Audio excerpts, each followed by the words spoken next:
Let's take a look at futures next. 4 teams remaining. Tons has changed since the last time we took a futures look here. So what is the model like as far as futures update goes? So I'll pull it up here. Model's totally aligned with the books as far as the order of probability at each team's best odds. Not really much to speak of in the way of value. It is on the Broncos kind of naturally because their odds are so long at plus 1,300. 11%, still very small compared to the other teams, almost a third of the Seahawks. So, it's still a long shot. It's plus 1,300. That would be about 7% or so, I believe. I don't really see the miracle run from Stidham. That pass defense will probably cause them some problems, but you have to imagine they would be the biggest Super Bowl underdog in some time if they did win this game. So, it could be worth maybe a dart throw if you really think there's something there. But realistically, I don't think you're going to find the Broncos with the Super Bowl in their, in their hands at the end of the game. And then you have Seahawks 32.6%, the Rams 29.9%, just behind them. Patriots 26.4%. So all pretty close. If it'd be a lot more interesting if Bo Nix was healthy. These odds would probably be tighter. You might be able to get a little bit better value on one of these teams at the top of the board, where they're obviously the clear favorites over Denver. You're effectively, if you're trying to get Super Bowl value at this point, you're effectively just betting a 2-game money line parlay without knowing who the opponent is in the second game, because there's only 2 games left. Somebody is going to be minus odds come the end of this round, and that's it. So I think if you're really trying to find an edge here, not really an edge, but a bet to make here, your process, I think, needs to be as simple as, do you think the Pats can beat the Seahawks or the Rams? If you think so, you should probably bet them now, because they won't be plus 260 when this is down to just 2 teams, even though the NFC team will very likely be the favorite. And if you think it's going to be the NFC winner, you should probably get them now, because they'll be minus odds come the Super Bowl. And then maybe you'll have yourself a little tiny hedge opportunity against the Patriots. But I do think you're pretty much looking at NFC to be favored against the Patriots here. So not really any opportunities to steal an edge on, or maybe just bet your favorite matchup if you think it's Seahawks Patriots or Rams Patriots, and care less about who wins. Yeah, I have to say, I'm surprised by one thing with these futures, and maybe I shouldn't be, or maybe the model's probabilities even, not just where the lines are priced, but I am surprised the Pats are valued as the third most likely outcome here in terms of probability from the model. Just given, and we'll get to our thoughts on these games soon, but given the fact that they, in my opinion, are sort of gifted this bye, right? They're more than twice as likely as the Broncos here. I think the Seahawks-Ram game is more of a toss-up that is being billed here. And I felt strongly that the NFC, the NFC coming in was the much more likely conference to determine a champion. So I certainly still feel that way. I think the Seahawks and Rams are the best 2 teams here. But I think if you assume the Patriots are winning and they get a bye, and the Seahawks and Rams need to win 2 games that are up for grabs as opposed to 1 that's up for grabs, I'm very surprised to see the Pats priced here. I'm not saying to fire at it, but if you are a believer that the Pats can beat the Seahawks or Rams, I think this is pretty great value given that. I just would not make them the third most likely outcome, given that they're playing Jarrett Stidham to make a Super Bowl. The other weird, twisted way to do this, and I'm not advocating this because it's Jarrett Stidham. If you think there's any chance that the Broncos can beat the Patriots at home with a Super Bowl appearance on the line, like, you're just going to need a defensive masterpiece, but we've seen crazier things. Taking a flyer on the Broncos at 13-1 and then just being able to hedge in the championship and cover your bet and hold a weird Broncos fluke run ticket is not the craziest angle I've ever heard of. Like, how do you get 13-1 odds on a team to win the Super Bowl when they're 1 game away? I feel like we never see that. Yeah. I mean, I would not really even be floating the idea if we didn't have at least some edge in it, but there is a betting value to be had. 11% would be just plus 900, which even then I think you would be like, all right, that's probably appropriate for 4 teams left in the Broncos, but 1,300 is pretty long. Yeah, I know it would be a fluke run for sure. And we'll talk about this game specifically and the outlook for Jarrett Stidham and whatnot in a bit. But yeah, I mean, crazier things. Well, it right? makes sense, right? But I view them differently, I think, because they're at home.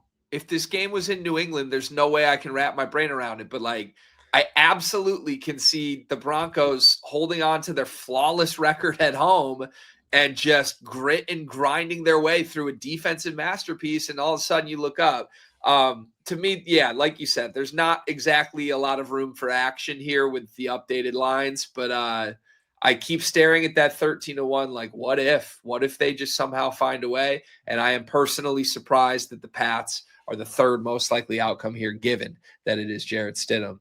All right. Thank you for the check-in with the futures model. Reminder, the beauty of this model is it updates in real time. So when a starting quarterback gets injured, you're going to see the wild fluctuations change immediately and tell you exactly how likely each team is to ultimately get to their ultimate prize. Get Dimers Pro so you can access all of this information in real time for yourself. You can get 50% off of Dimers Pro by using promo code podcast. Make sure you check it out. It's time next to turn to the conference championship games with our early value preview. The Early Edge. On Thursday this week, we will lock in our models picks, give you our official best bets and any personal angles that we have. But we do just want to take a quick glance at both of these games early in the week and see what our model projects. Let's start with the Pats and the Broncos. Yeah, I'm going to try and not to get too deep into this, given the fact that there are some lines that have yet to come up, given the nature of Jarrett Stidham. However, there are some things we can use. Unlike games where we kind of have the status of a player, in flux as we get there. But as mismatched as this game may be on paper, given to the Jarrett Stidham starting, is still, I guess, only a 5.5 point spread, which may be a little surprising. So we're going to try and find some value in this game either way. We got 54.2% on the Broncos to cover plus 5.5. That's a very slight edge of 0.7%, basically just fair odds, but it is a little bit of an advantage in probability. The total 41.5 is a 50-50 split, and Broncos money line is at 30.7%. They're plus 210, which is actually a negative edge. You probably want this around 225 or so not that far off, but anyway, pretty appropriate, I think, for what we're seeing given the circumstances of the backup. Kind of a fun narrative, I guess. I mean, nothing really to make of it, but Jarrett Stidham was drafted by the Patriots back in 2019. So, if you do like that miracle run, whatever, I guess you maybe want to buy into that a little bit. But he made a very small handful of appearances for the Pats. Hasn't played in any meaningful NFL action since the last two games of the 2023 season. So, not a whole lot to go off of here. I guess he's sort of got the advantage that the fact he's been with the organization for a couple years here. He's not like coming out of nowhere and making his first appearance ever. He filled in for Russell Wilson at the back end of that season, played for Sean Payton at least. But my just thoughts about the Lions and stuff in general are that it's not a really favorable number. I'm kind of surprised it's not 6.5 or 6 even. I'm wondering if maybe it would be if the Patriots looked a little more convincing in the first couple of games, if Drake May maybe played a little bit cleaner. It is on the road, but maybe they would be getting almost that full touchdown. But either way, I would much rather have it there. It's not really a great number for a team in a backup situation. And if you have to, or if you want to, you'd have to pay up to minus 137 to get 6.5. So personally, I'd probably wait if you're on trying to catch some value on the Broncos. I'd personally wait, see if it moves to 6.5, maybe 7. I don't think it's going to get any tighter. The Patriots don't have any like looming injury news. There's no reason to be concerned that they would suddenly shorten up in this. I don't think, maybe you'd be concerned about public betting the Patriots too much. But then I guess that would probably lengthen the spread, right, in favor of the Broncos. So if you're on the Patriots side, I think I would just like to play an alternate spread now. You can get plus money at 6.5 since it's all the way at minus 137 for Denver. I think it was plus 105.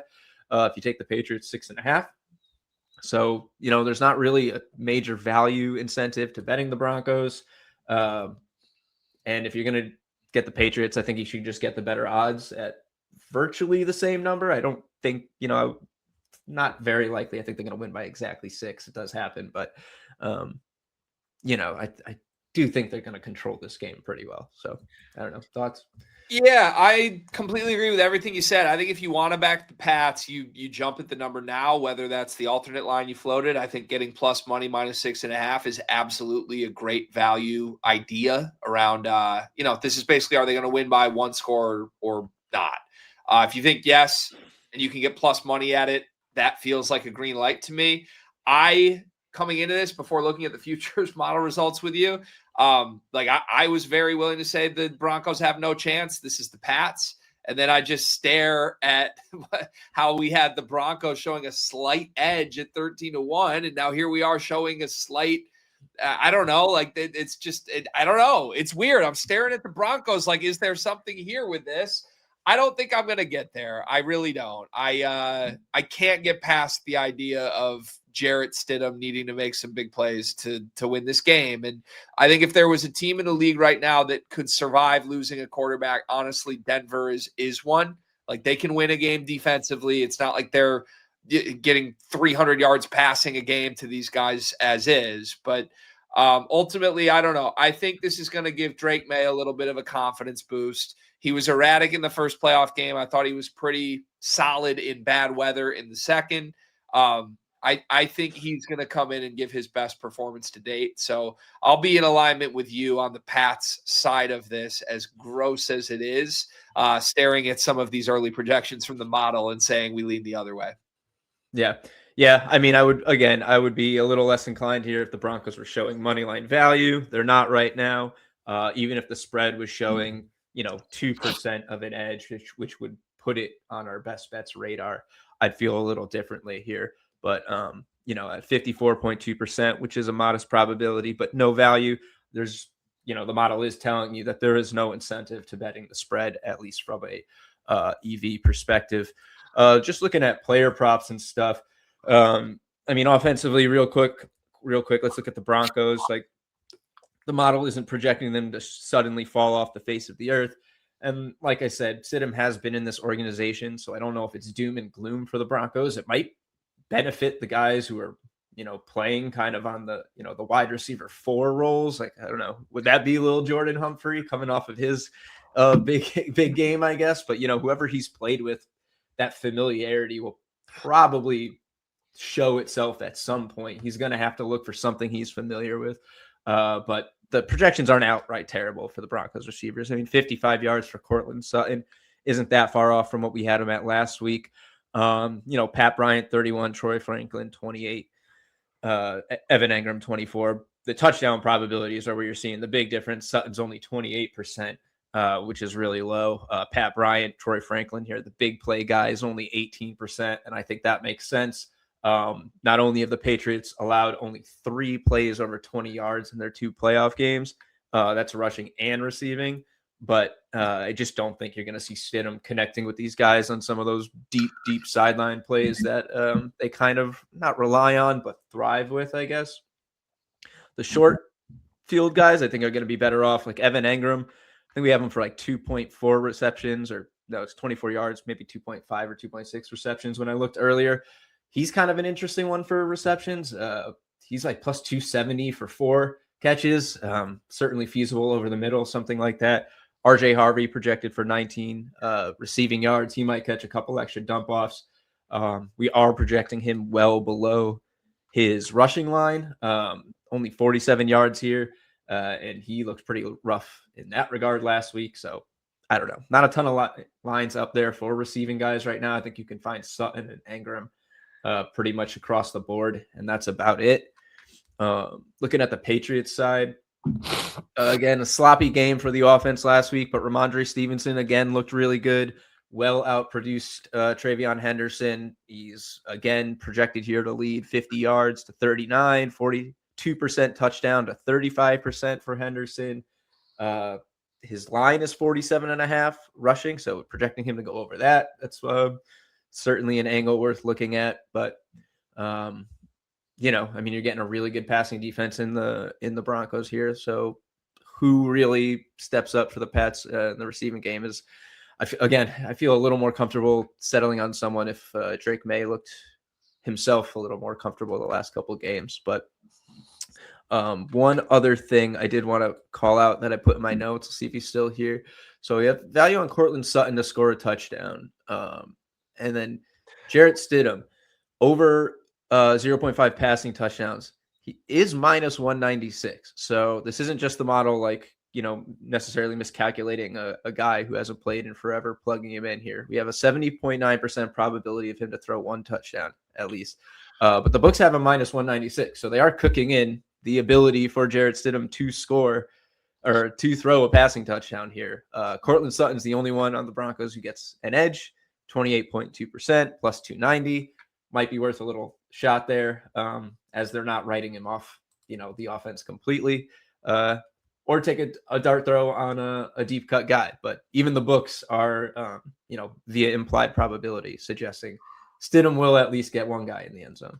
Yeah, you never know with backup quarterbacks how things are going to change. And you can often think it's very linear, but the reality is it's one of the more unpredictable things to monitor ever. We can only look at what Stidham's done in preseasons and very limited opportunities. And I would compare it to one of the more frequent backup quarterback situations we've seen in recent years. The Minnesota Vikings, with all these changes every single week, it's like, how's it going to affect their receiver room? Well, sometimes you get juiced up odds for Justin Jefferson with a quarterback who can find him better than J.J. McCarthy can. Now, I'm not saying that's the route that's going to happen with Sutton, but anytime you get a wide receiver one, first option, clear-cut guy at 3-1, nearly double the value of what he's normally priced at, it's it makes me look twice, right? He's still every bit the best receiver in that room. He's every bit the best player, I think, offensively on that team. And that's going to create opportunities creatively one way or another, no matter who's taking the snaps under center. So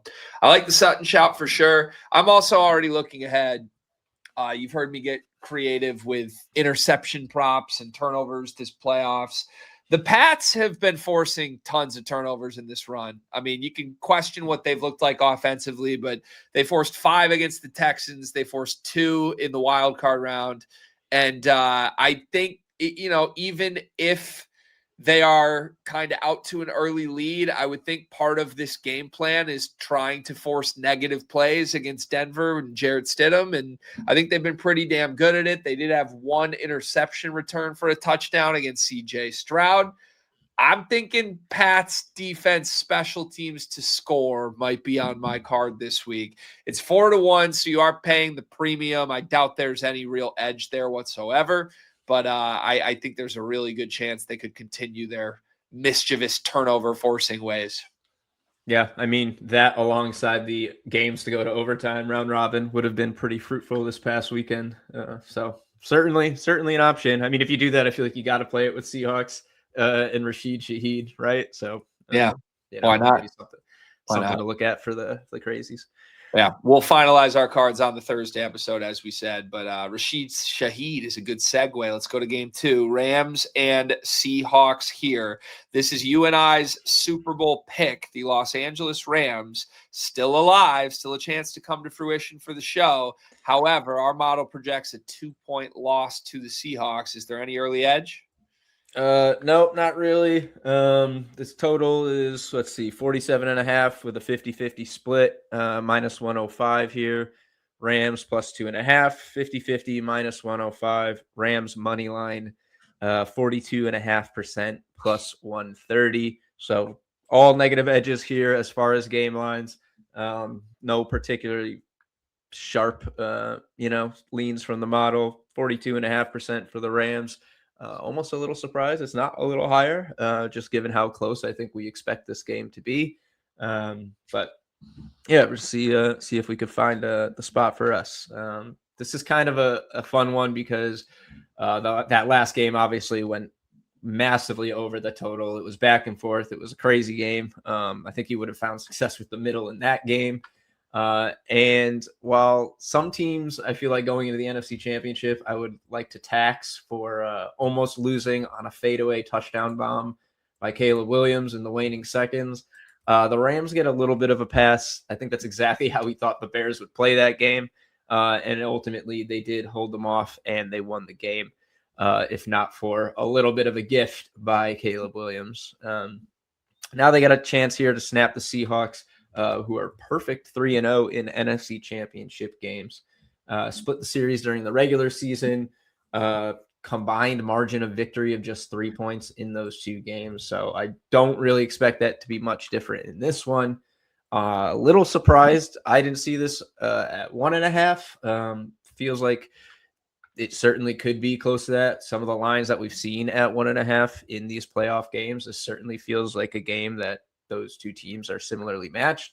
But you're getting, I guess, if you like the Rams, much better odds given that they are only, or that they are 2.5-point dogs rather than 1.5. Plus 130 is pretty solid for almost a field goal, rather than this being closer to pick 'em on money line odds, which frankly sucks when it's in that range, which we saw last week and the week before. I think both with the Bills games.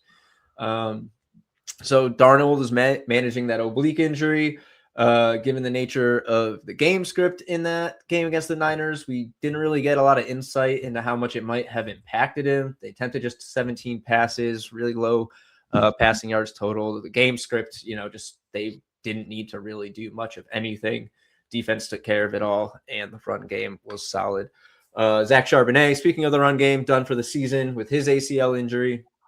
We'll talk about that a little bit in our props check, but going to be a very different run game for Seattle, who have deployed a major backfield split, maybe one of the more prominent ones in the league for pretty much the entire season. So that's going to be kind of a fun one to sort through between now and Thursday's show. Frankly, personally, without a real lean from the model, I'm definitely confident that I like Rams plus 2.5 on this. Certainly think the upset is well in play. Another one that, dare I say, might try to middle it. Didn't hit in the Texans pass game last week, but I did also call it out in the Bears-Rams in that game preview. That one cashed. That was like plus 500 because the spread was a little wider at plus 4.5. But, Seattle money line Rams plus 2.5. You get plus 1,000 for the middle in this. And either way, I think the Rams are certainly live to cover and live for an upset. No real thoughts on the total right now, though I can see it being a shootout. All my leans where I thought it was going under were pretty well off. The defense didn't show up in the games where I thought it would, and the games ended up going over. So I would probably just lean that way. But I'd be more comfortable playing Rams or the money line spread or the money line. Davey Middleman is back. He's yeah, I was watching the Bears-Rams game, realizing that one was headed directly to that path as that overtime drive was happening. I think I'm going to have a hard time not betting Rams money line here. I think as much as I respect what Seattle has been doing, that plus 130 is just staring right at me with the only Super Bowl winning quarterback still here. Darnold, I think you could not have asked for an easier game script for him against the Niners. And obviously, again, that speaks to how good Seattle is. If Rashid Shaheed runs the opening kickoff back, I will greatly regret betting the Rams. But I just think when you can get Darnold in a game pressure situation, which the Rams offense is just good enough, it forces that. I think a playoff game is a bit different. And to Darnold's credit, last time these two teams played in December with real playoff implications, Darnold rose to the occasion and led them on the game-winning drive, 2-point conversion to win. But that kind of spoke to exactly how good he needed to be in crunch time just to escape with a 1-point win against the Rams. And he had 2 interceptions in that game. If that happens again in a playoff game, I think we start to see the head spinning a little bit. So it's the whole way I handicap NFL playoffs. And I said it at the beginning of this entire playoff run. Give me the team with the quarterback I trust most. It's why I have the Rams coming out victorious as Super Bowl champions. And at plus money in this game, I'm not going to be able to resist it. The one thing that scares me most, though, maybe you can tell me that there's some prop value ways to attack this. I think the Seahawks got better with Zach Charbonnet being out for the season. I know that sounds crazy, but every time I watch this team, Kenneth Walker is way more dynamic. You can't bring him down. He's bouncing off guys. He can switch fields. And you saw it happen in as that game played out. Walker went crazy as he just became a 3-down back instead of an every other snap guy. So I know Charbonnet was the guy they trust between the tackles and in the red zone. I've never understood why Kenneth Walker can also do that. And I'm honestly fearful of a Kenneth Walker masterpiece. What does the model project? Well, frankly, he's going to have to be that good, I think, if they want to find success with the run game. They have no other active running back on the roster behind Ken Walker. He's immediately getting his biggest projection of the year, 87 rushing yards, 51% TD probability. Right now, behind him, we have Cam Akers. Of course, by the way, former Ram. If he is in this game, I'm telling you, I will bet Cam Akers to score a touchdown no matter what. I have to, against his former team. There's just no way that I'm not getting a piece of that. But he's on the practice squad. So is Velus Jones Jr., who he was active in the past game, rushed for 10 yards on 6 carries after Charbonnet went down. But I mean, if Ken Walker isn't finding success on the ground, I don't think the likes of Cam Akers and Velus Jones Jr. will. And it's probably going to be a tough night for Seattle to get going there. Either way, though, DeAndre Swift and Kyle Monangai put up like 110 combined rushing yards last week. So it could be a nice game for Walker. I definitely would entertain his rushing yards once we get a little bit more clarity on who the Rams or who the Seahawks call up from the practice squad. However, his TD probability at 51% is well below implied probability. His odds are about -175. So he's super juiced to score a touchdown. And the model does not agree with him in that regard. And frankly, I think that should theoretically anyway go down when we get an official RB2 in here, because there will be another presence in the backfield. And we know they deploy the split, and it would kind of surprise me to see them just completely go away from that. But we'll see. Rams backfield wise, Kyron Williams just absolutely massively outproduced Corum last week. Killed our little SNF parlay in that, which was disappointing because Corum's been so active lately. But it was just all Kyron last week. Corum wasn't very effective in his work. I think he only handled about 6 carries. Pretty low line for him this week, though, 28.5, projected for 36.4 yards. So maybe you can take advantage of that. Might be getting cooked in a lower line for that. And then offensively, I think the only other really fun angle here is, I mean, we're getting the 2 offensive player of the year favorites going head to head in the NFC Championship game. So fitting. 90 plus yards and a TD each cashed in the last meeting. That's certainly going to be on my radar again in this one. Both are projected for 90 plus and at least a 41% TD probability. That is Puka Nacua and Jackson Smith-Njigba, who I realize I did not mention, but context clues probably put that out there. But yeah, I mean, that'll certainly be on my radar. That's plus 700 on DraftKings. I didn't shop around for it, which I certainly will if I play it, or when I play it, most likely. But only other thing I would look at in props is it was our top projected one. If it's still in here, okay, it's still pretty high, 57.1%. Darnold's under cash with ease in the last game, partly because of game script, but maybe because of the injury too. I would kind of like it again in this one, I think. Certainly worth a look. Maybe his passing completions as well. But for the most part, I'll be looking at backfield angles once we get a little more clarity in Seattle, and that receiving game, little parlay between those 2 guys. Yeah, and to your point on Akers, and back to my whole issue with the Seattle backfield, they can't stop themselves from giving carries to RB2s and RB3s, right, whoever it is. So just because Akers hasn't been involved in a while, if he is listed as the RB2, they're probably going to use him as a change of pace guy quite a bit against his former team. I think there will be some value depending on where those lines ultimately fall. So, okay. Thank you for the early look here. We'll have plenty more on both of these conference championship matchups on the Thursday rendition of this show.